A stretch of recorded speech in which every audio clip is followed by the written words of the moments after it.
Hey everybody, what is going on? I am Maximus Rex, and this is Big Baby Reviews. First off, Merry Christmas, Happy Holidays, and season's greetings to all of you out there. If you're joining me today on Christmas and watching this episode, I really do appreciate it. If you're watching it at any other time, I still appreciate it. Thank you so much for supporting the channel. And today's Christmas episode is going to focus on, since it is still a Thursday and is Dale KEOWN Day, PITT #1 at Image Comics. This is cover dated January 1993. So, a few things to consider before we look at this issue. So the prologue to this short, I think 6-page story in Youngblood #4 that we saw last week.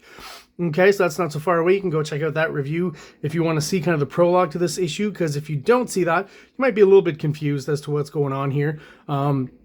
If I remember correctly, I seem to remember that possibly even that stuff came out like not in chronological order. Like maybe Youngblood #4 was actually later than PITT #1, and that caused a bit of confusion. Generally, these kind of, preview stories in Youngblood or other Image comics that lead to an ongoing series are fraught with problems for some reason. It confuses people, or they don't come out on time, so the continuity's off, as far as release dates. Darker Image, Shadowhawk, if you're collecting Shadowhawk, do you have to get that issue that has the Shadowhawk preview? Maybe that's the one that's the least worthwhile if you're, following Shadowhawk specifically. But with PITT, that preview story in Youngblood #4 really, ties in directly to the storyline. You find out how he gets to Earth, even though it's a pretty kind of space sci-fi kind of concept of him just kind of teleporting there. It's very Terminator. I would say very much inspiration. I think I mentioned it in the review that the inspiration of PITT teleporting really seems to come directly from Terminator, the original, right? Well, I say the original. He comes in the same way in Terminator 2, so whatever. From Terminator. And, PITT is that kind of comic. I think that is super indicative of that period of time. Movies, right, with the Terminator, stuff like that. Heavy metal music, grunge music, right, and the fashion that he wears. Maybe not in this issue because he's pretty much fully naked, but eventually we'll talk more about that when we get more of it in the visuals. I'll start with the cover. Already we know that Dale KEOWN is inking himself here, so I've talked about this a lot while I was reviewing the Incredible Hulk issues. The Mark Farmer inks are definitely giving him kind of a cleaner, slightly more Marvel sheen, and here he's just going balls out and inking really heavy and gritty and dirty, and I think it looks awesome. This in and of itself, the idea of a close-up of the main character's face on a cover, I don't think is necessarily an original, idea to Dale KEOWN necessarily. It's been done before, pretty sure before this, but I feel like somehow maybe he popularized it, or this is kind of, for some reason, this is the iconic kind of face cover that's out there that I can think of, at least for at least my generation of comic collectors. So it is in its own way a very iconic cover. I love the kind of dark shading, hatching down the middle of the face, that classic kind of evil look. Works really well with PITT, obviously, because he does look very evil. And I will give lots of kudos. This is a weird little detail, but my father is a dental lab technician. So when I was a kid and I would draw, he would constantly get on me to draw the teeth properly, or the correct number of teeth and stuff. And for human characters, I guess that made sense. But sometimes, well, Dad, I'm drawing like a dragon, right? I don't think a dragon or a monster has the same kind of physiognomy or anatomy, toothal anatomy as a human, but whatever. I will commend Dale KEOWN. Either he knows someone who's in the dental field, or he's taken the time to really pay attention to how teeth are and positioned and stuff, because his, apart from exaggerating the canine teeth here, he always draws great teeth, the correct amount of teeth, unless he's doing kind of monsters and stuff like that, and he will go and exaggerate that as well. But when they're human and human-like characters, very anatomically correct as far as teeth and gums. It's kind of a Dale KEOWN trope, I guess, to draw close-ups and really detailed mouths. All right, let's have a look inside.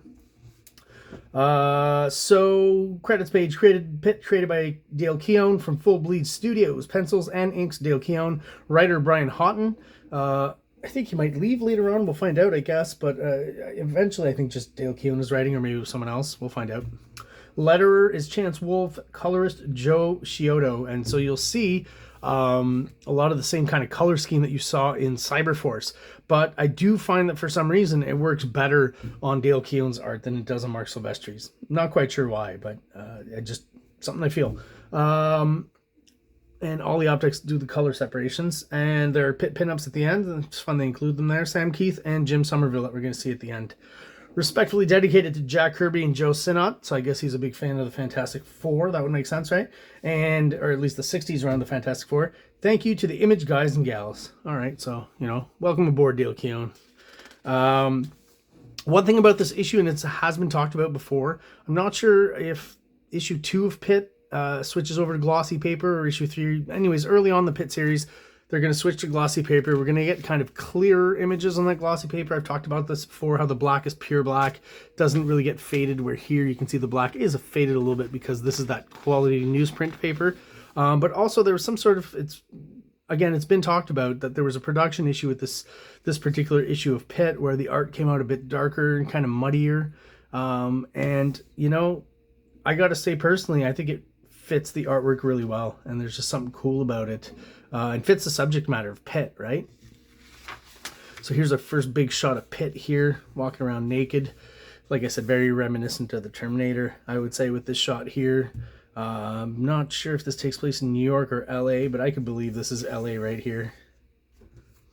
So, of course, we got a bunch of bikers. We're going to start messing around with this big, muscular, naked dude in the street. Doesn't sound like a good idea, right? But that's, you know, the conceit here of the early 90s Dale Keown storytelling. I love this kind of detail here. Like Dale Keown's, we've talked about this before, an amazing artist. Just the insane amount of hatching and the musculature, the anatomy. Even today, his art has gotten, again, cleaner, more illustrative, but he does a lot of Hulk marketing and stuff I've talked about. But just like, in as much as the storytelling goes, and that's fine, the reading flow and everything, but then all of a sudden I think it's hilarious to just throw in the one big muscular arm with the veins that Rob Liefeld is copying here, right? These ones I talked about, the X veins or square veins, I guess, however you want to call them. And just this insane amount of hatching that's going on this arm is so 90s, you know, this whole double page spread here. But again, one, I've mentioned how much I love double page spreads. And two, you know, really what he's done is, I would say, a splash, and he's used the rest of the double page spread for more storytelling. So it's kind of a pseudo double page spread. So you get a nice cool big anchor image here, get a nice big cool anchor arm here, if you want to call it that. You get a 90s vertical panel for a bit of storytelling, and you got this whole page here, 1, 2, 3, 4. We could say there's 5 panels on that page, right? And really what it gives off is the sense of a double page spread, even though it really isn't. Yeah, so these are sequences maybe where, like, you can see how the art ends up being a little bit dark in here, but I mean, again, doesn't it fit the subject matter? And it fits the art style as well. So in a weird way, when the art cleaned up a bit, I still thought it was great art, but I was a little bit disappointed. The grit and stuff that you kind of get here, to me, differentiated PITT, the look of PITT, from the rest of the Image stuff. And then once it got on the glossy paper, it seemed to look a little more you know, mainstream Image, if I can say it that way. But all of this, and I will again in this case give kudos to the colorist Joe Scioto, who again, don't think it worked quite so well on Cyberforce with Mark Silvestri, but I think the art looks the coloring on Dale Keown's art looks amazing here. Like, you know, if the whole series had kind of looked like this, you know, that would have been nice, and stayed at this kind of level. You know, there are issues later on where you see what, you know, Dale Keown's probably rushing through a few of them and some pages and stuff, and he's still a great artist, but the level of detail certainly drops. Here, he's just killing it on this first issue, and he's just hatching the shit out of everything. And this is another quote-unquote double-page spread where you can just see him going nuts there. You know, like everything he was doing on the Hulk, but just pushed even further and to more of an extreme, because it's the 90s, right? Always thought this was such a great, like, angry face. And he's just gotten rid of the complicated bit of the face, right? The stupid nose. It's just something that, you know, it's hard to draw from all the different angles. And with PITT, he just doesn't have to worry about that. Don't think he did it on purpose, though, necessarily. Like, I don't think that was the actual thought process behind it. This kind of double lighting thing here that I think Stephen Platt also got from Dale Keown. That's not mentioned a lot, but I think Stephen Platt stole a lot of this that you can see right here from Dale Keown, right? All this stuff here. Even the colorists, you know, the early Stephen Platt often, you know, with that double lighting kind of look that they're doing here. Everything undercolored would be orange, right? So it's kind of similar to this. I mean, how much does it look like this punch just fucking hurts, right? The hands coming out here, the expression, like Dale Keown, again, has not lost anything when it comes to the body language, even on close-up shots. I say, you know, you don't even see most of his body, but just the language of his hands here. Always thought this was a really cool, you know, those shots of everyone on top, you know, and some big muscular guy pushing him away. Happens in wrestling and stuff, right? Both these shots, I think, even further away here, I think that looks like how... And, I mean, he's not drawn a lot of gore and blood and stuff, but, like, how much of a massacre must this be in a rated R kind of PITT comic, right? Just ripping, throwing people around, ripping them to shreds, like, smacking them into flying motorcycles. Very evocative, these two panels here. This guy just, you know, gets the balls to shoot him in the gut, or possibly in the balls as well. Okay, sorry, in the gut. And then we see the PITT's, obviously he's some sort of creature, alien from space, so his blood's a different color. As are, you know, it's always a way or a trope to make your alien character different, is to make them bleed a different color, right? And then we get to see some more of PITT's powers where, you know, he can actually grow his fingernails.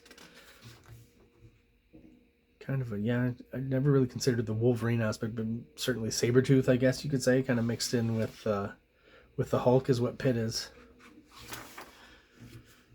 And then we get the old Liefeld, right? Where you got to turn it this way. And that's not a bad double page spread, and it's not a bad idea in kind of a build up in the panels here, getting closer and closer to the mouth, and then this kid's shocked face.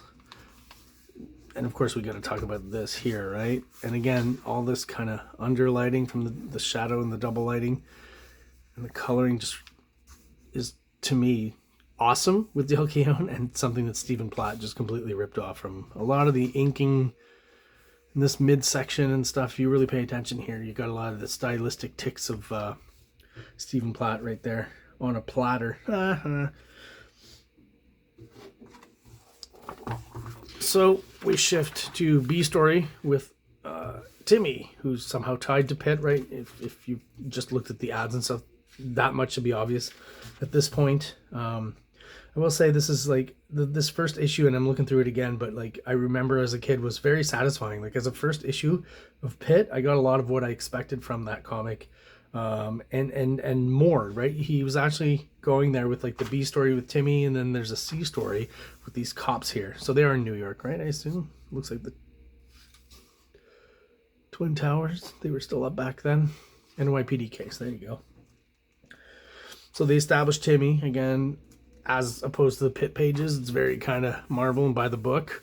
But just like he did with the Youngblood #4 preview, he's really pushing out there with the full bleeds, right? The studio, his studio's name is Full Bleed, so I guess, you know, he's really got to push that. And again, the black backgrounds. But then I see some variation here because you get a bit of white up there. And I mean, not that it bothers me. I'll pay more attention. You do get some, I guess, spaces that aren't completely black, but black is definitely the norm, right? I guess kind of taking a page from Tom McFarlane there. A lot of the Image comics were doing that, and for some reason it just gave it a little more gravitas. Like it made the comic seem more serious, I guess, just visually, than the white pages, or you know, not to be completely obvious, but just darker somehow. Like I said, more serious, like more gritty, because that's what the 90s were all about. So we established our police officer characters here. Bobby Harris right here, another attractive female that Dale Keown is very good at drawing. So yeah, on this page here there is a bit of like lighter negative space up here, but it gets cut off here somehow, so I guess that's like a desk maybe that's getting in this guy's way, and just establishing the black for the rest of the page. And again, not the action pages at all, so we're getting some more storytelling, some more panels per page, layout a little more relaxed, a little more traditional, right? Just a wide panel here. 1, 2, 3, 4, 5, 6 panels to a page. Still pretty decent. I wouldn't say he's cheaping on the storytelling yet, as far as the kind of thing that's said the most about the Image guys, right? There are some good examples of that. But I don't think Dale Keown is, you know, at least not in the first few issues, right? Some of the guys lose steam is what happens. So now we get our first kind of real quick look at PITT all dressed up. He's found some clothes, and what he's chosen to wear is slightly kind of bondage club. So that's an odd choice. Got to wonder what kind of planet he actually comes from. It's kind of hard to see. Maybe this is an example where the dark kind of, you know, the printing snafu for this issue that I kind of appreciate maybe kills it a little bit here, and as far as details and stuff, I still think it looks cool though. It looks very dark and menacing, but it is kind of, again, our first look at PITT with the chains and the kind of plaid jacket that he's got here. He's got some studs, chains around the wrists. I don't know if this was something that he got from Tom McFarlane with Spawn or something, but he kind of had the same design sense to a certain extent that Tom McFarlane did. Maybe because they're both Canadian. And there you go. Oh, so he does take the clothes from the motorcycle guys, right? This is, yeah, this full on right out of Terminator. What are you gonna do? Terminator's a great film. Now I thought this sequence was very interesting because right away he takes kind of a different design feel and look for the pages, which right away helps bring us into whatever clearly alien world, otherworldly kind of place he wants us to go. The coloring reflects that as well to a certain extent, and basically they're being attacked here by who I assume is PITT here, but in some sort of armor, right? Could be wrong there, but you're gonna assume that's PITT. And yeah, just I like this crystalline kind of effect to add to the alien world and stuff. Storytelling, once again, Dale Keown's at this point a seasoned veteran, I would say, of, you know, monthly comics, and his storytelling skills are on par, at least for this first issue here. He's doing, again, those 90s tropes, you know, the McFarlane profile kind of overlapping the whole page. But I would still say, you know, even though he is doing full bleed where he can and wants, he's not doing it everywhere, and there's still a fairly kind of traditional layout sense overall that is similar to Marvel. I guess, again, the main difference would be that, you know, black border, black paper all over. So here we're getting a call back to the Youngblood 4 preview, right, where he fought in the Metro with some other gang kind of members there. And as they walk away, well, there's this kind of portal effect here that appears again. We don't see its result right away. The police show up. They hear all the gunfire and action going on down there. There's something about, you know, the layout. Again, let's pay attention to the storytelling. 1, 2, 3, 4, 5, 6 panels. 1, 2, 3, 4, 5. That's still pretty decent, standard Marvel kind of storytelling. So the layouts, right? They're pretty standard. Everything's kind of just, you know, calm. And then once we get here, he kind of establishes sound effects and stuff. And then the layout on this page starts to kind of go wonky a little bit, right? And add to the chaos of the scene, which is great. Seeing these people get slammed up against the wall, like, you got to assume this guy's... it doesn't look good, I'll put it that way. And so cops know there's some sort of danger. Turn around, and what do we get? Super awesome double page splash once again with these. Again, Dale Keown. I do like his design sense overall, and these characters certainly don't disappoint as well. Unfortunately, I don't know if they're going to last much in the series. I think they get killed off fairly quickly. But yeah, this guy, I mean, obviously very 90s design, but I think cleverly done. And Dale Keown, again, just because of the skill that he's got, can make a lot of things that might not look cool in someone else's hands look really cool in these characters as well. Like this page here, for some reason, just reminds me of He-Man characters. I realize a lot of what I like is informed by He-Man, which was like my favorite cartoon, and Transformers as well, right? But there's something even more, I think, with He-Man that I connected with, and anything that kind of resembles something that would work in the Masters of the Universe always kind of appeals to me, especially when it's well drawn by someone like Dale Keown in this case. Only kind of gripe art-wise in this whole issue is just here. He draws beautiful women. He's really good at it, and just, I'm not saying she's horrible looking here. Just I find weird is this kind of line under the nose, which could still work as a shadow and whatever, but then the extreme level to which he's defined the cheekbones. Like if you just took out these two bottom lines here and left the cheekbone up here, I think it'd be fine. But these, I know I'm nitpicking, but these two lines just kind of bother me on her face. And it's a minor gripe. The rest, I mean, look at, the rest of the issue is drawn amazingly. She looks great in the rest of the issue, but yeah, just in this one drawing here, I just thought that was a weird choice. And what I like looking at these old early Image comics is the ads and stuff. I remember, like, wow, how excited was I to see a Sam Keith. You know, Sam Keith was also one of my favorite artists at this point with Marvel Comics Presents, and I think the Max was out or soon to be out, or, you know, so to see him at kind of peak Sam Keith, what I consider peak Sam Keith in his art, draw the Pit was always cool, and this was a nice surprise now and back then. So Jim Somerville, I don't know much about him. I think he may have worked with Dale Keown when he was at Aircell Comics. I think I heard that somewhere. Classic Wizard covers, right? Just came in after Wizard 11. So Wizard 12 was my first Wizard with the Jim Lee stuff. I'm like, oh my god, that's the guy who draws X-Men, and he's doing something different, right? And I was just right at this period where I just crash course of comics and Image comics and all that stuff. Later on got this in back issues.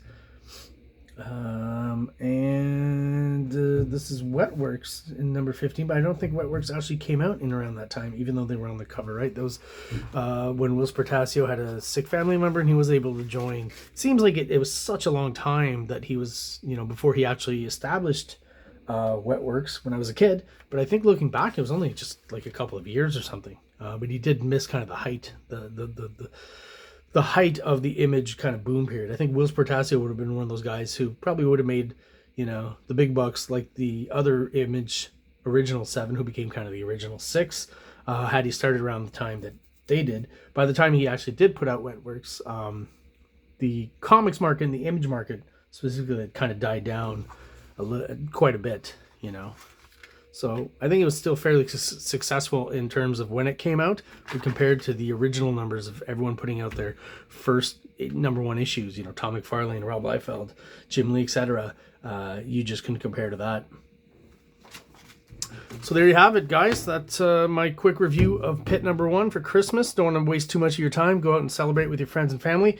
Thank you so much for watching. If you're subscribed, if you're not subscribed, please hit the subscription button below. It really helps out the channel, helps get us out there to like-minded people who also are into comic books. So to everyone watching, once again, Merry Christmas, Happy Holidays, and have an awesome day. Like! Subscribe! Like! Subscribe!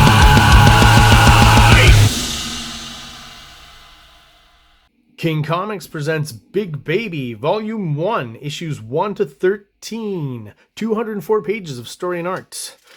King Comics also presents Star Crasher one-shot, 32 pages, cosmic sci-fi surrealist adventure. You can find these fine comics at kingcomics.ca, at MaximusRex13 on Instagram, or on Facebook, MaxRex or Big Baby.